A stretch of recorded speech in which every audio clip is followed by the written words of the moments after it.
to go over some resist techniques. The most common is probably wax resist, which a lot of potters use on the bottom of their pots, maybe before they glaze them, to allow that surface to resist the glaze if they're like dunking.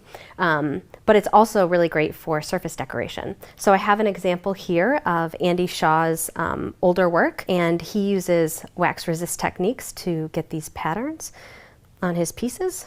And so you can see like he is waxing everything other than these areas where it's indented. And then that's where he's going to be wiping away the surface to remove it. So I guess it might be a little hard to see, like, but there's actually depth in each of those little triangles. So I have some examples that I've already done here. So for this one, it's just the bare clay, and I've laid some dots on here. But another option would be to actually lay some underglaze down first, so you have some color, and then you could wax that, and then you could actually wipe away that color. So I will come back to showing you how those all work after I demo how to apply the wax. So I have a piece of clay that's pretty wet, but it doesn't need to be. It could be anywhere from wet to leather hard, and it'll work. And I'm going to go ahead and apply some wax. Got my wax, and there are a lot of different kinds of waxes out there. I found that this wax resist kind of is a standard wax resist from Amico, works great. If you get a wax resist that doesn't have a color, if it's white, it can be really hard to see once you've painted it on, and you can actually just squeeze like a couple drops of any kind of food coloring into the wax, and then it will give it this color, which makes it easier to see once you put it down on your surface. So I'm just going to kind of repeat what I did earlier and just add some circles. It doesn't need to be really thick. We just need to coat that area that's wet, that hasn't been bisque fired yet. You can usually just scratch it off the surface. All right, there we go. So now I have my wax on this piece, and I'm going to go ahead and just set this aside.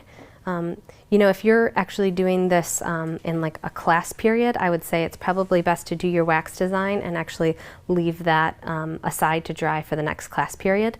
Unless they're applying wax really thin, it's actually going to take probably like a half an hour to dry that. So I'm going to go ahead and show you on these ones that I worked on earlier how this wax resist works. So I've wet my sponge, and what I'm going to do is just rub the clay layer off. And where the wax is at, it's actually just going to resist, and so that area is going to be raised up.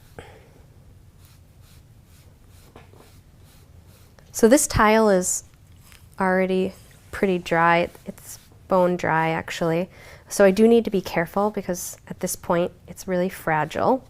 And especially when you're putting moisture back into the clay once it's bone dry, it actually makes it extra fragile, so do be careful.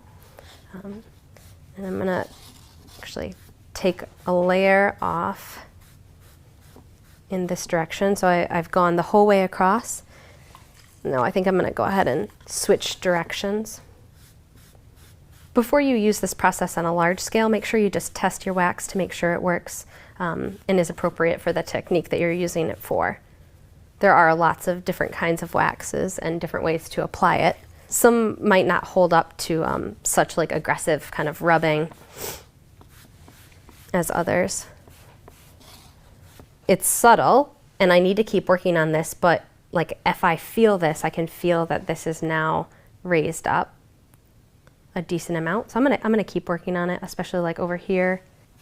So with this wax resist technique, like before we bisque it, we're never really going to access that area underneath the wax. But once we put this into the bisque kiln and it comes back out, the wax will actually be gone. And so it'll just be a raised surface, which is the goal here.